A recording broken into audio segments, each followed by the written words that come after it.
Hi everyone, this is Sarah Rising, and I'd like to welcome you back to the Godot community. This is our PLC neighborhood for elementary visual arts teachers, and I want to welcome you all back.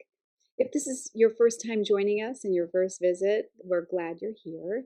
And what we're going to do today is begin a three-part series on webinar 7, and I'll get into that in just a minute. I just want to remind you all to remember to subscribe to these posts and participate in our discussions so that we can share information and build that collaboration across the board. All right, I'm going to share with you what we're going to do for this part. This is, as I said, webinar 7. We're going to talk a little bit for the next 3 sessions on art room methodologies. And today I'm going to share some information on assessments, and I'm just titling this Revisiting and Exploring New Ideas.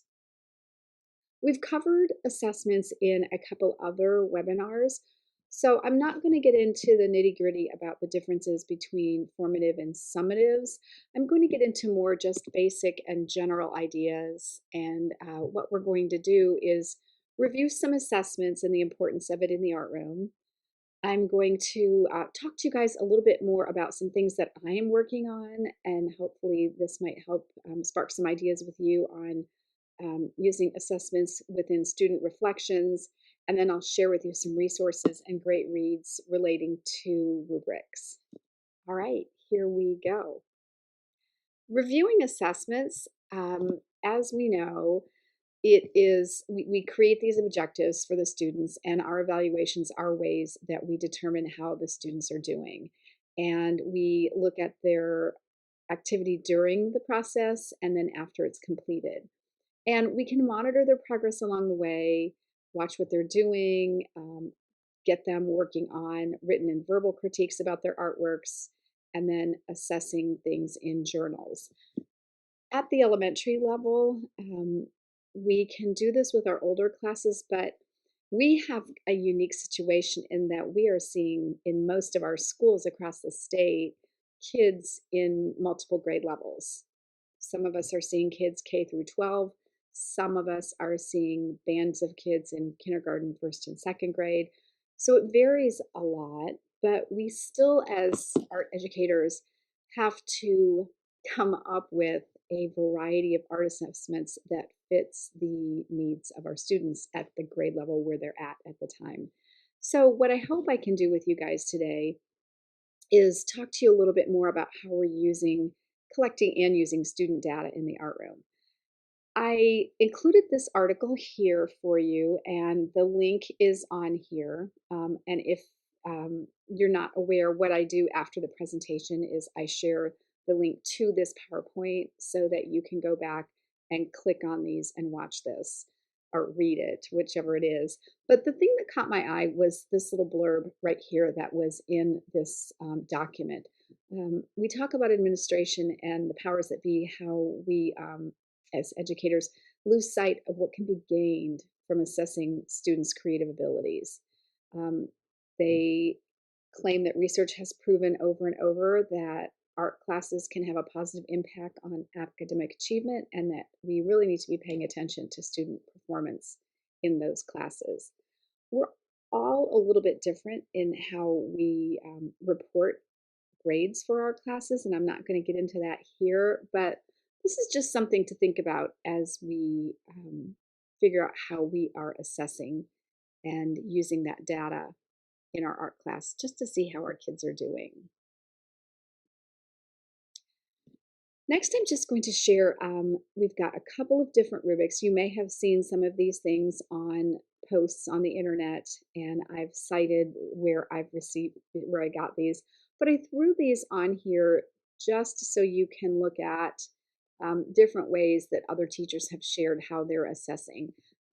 This one here uses a graded system, and you can go back and see how they are using a rubric as far as students being on task, their craftsmanship, and following directions.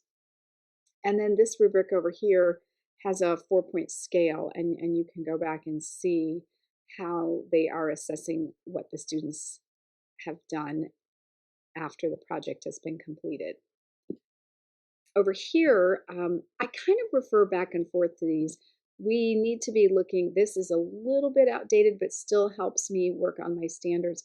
We need to be working on our state um, standards, but I keep this in my back pocket just to look at. And then this is an example of a rubric that you might use with the younger set. Now, I will say that these little documents here and the documents that you'll see throughout this presentation, I have also included a link to a Word doc that has these printable forms on here. I do want to say that I have taken photographs of these. These are things that I've collected over the last 15 years. And I've taken pictures of them, so you'll see a little bit of graying and they're not the best quality. But you can use them as a resource to kind of get you started on what you're doing. Here's another example of some elementary assessments that you might use throughout the year. And each of these is designated on the Word document for what grade level these are appropriate for. So these are assessments you can do at the beginning of the year. You can use these mid-semester to see where your students are. You can change out the examples here for what you are specifically teaching and covering, and that's often what I do with these. And again, those are in that Word document. All right, next I want to talk about student reflections. And what I wanted to share with you guys is Dr. Spencer talks here about assessment. So I'm going to play this and just kind of hang out in the background as you listen, but pay attention, especially at about the 3-minute mark to what he says. So I'm going to play this and let you guys listen in. Assessment is all around us. If you're a skater at a skate park, you're engaging in self assessment every time you reflect on your progress and plan your next steps. If you're a runner training for a marathon, you look at time splits and compare it to your goals. If you're a musician, you're engaging in assessment every time you listen to yourself play and make modifications to your approach. As an author, you engage in self assessment when you revise your work, and it's not always individual.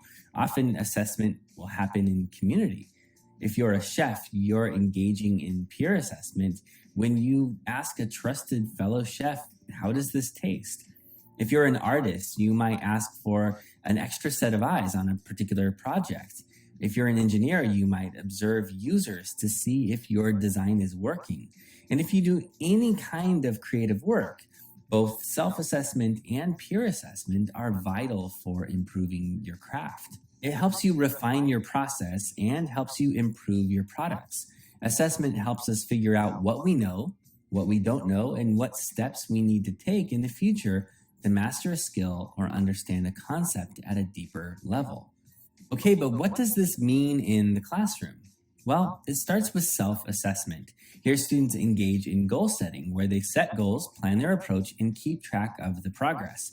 They also engage in self-reflections. Here, they can reflect on the learning process, but also focus on the strengths and weaknesses of their products, which then leads to new iterations. A similar option is a student survey with multiple choice, checkboxes, and Likert scales. In some cases, students might use a self-assessment rubric. Students are able to look at the progression from emerging to mastery with specific descriptions in various categories. They are able to gain an accurate view on what they are doing while also having a clear picture of where they need to be. Students might also use checklists. These can be a powerful diagnostic tool that students use before, during, and after a specific task. When projects are done, they can present their work in a portfolio where they reflect on what they've learned. Peer assessment is also important. One option is the 10-minute peer feedback system. This begins with one student sharing their work or pitching an idea while the other student actively listens. It then moves to a chance to ask clarifying questions, get feedback, respond to feedback, and chart out your next steps. Another option is structured feedback with sentence stems. This is especially helpful for ELL students. Or you could use the 3-2-1 structure. Now, this is simple. Students provide 3 strengths, 2 areas of improvement, and 1 question that they still have. Another option is the peer feedback carousel. Here, each group has a stack of sticky notes and they offer anonymous feedback as they move from group to group to group. Or you could keep it more open ended with peer coaching. Students interview each other about the process, they guide reflection, and they provide feedback.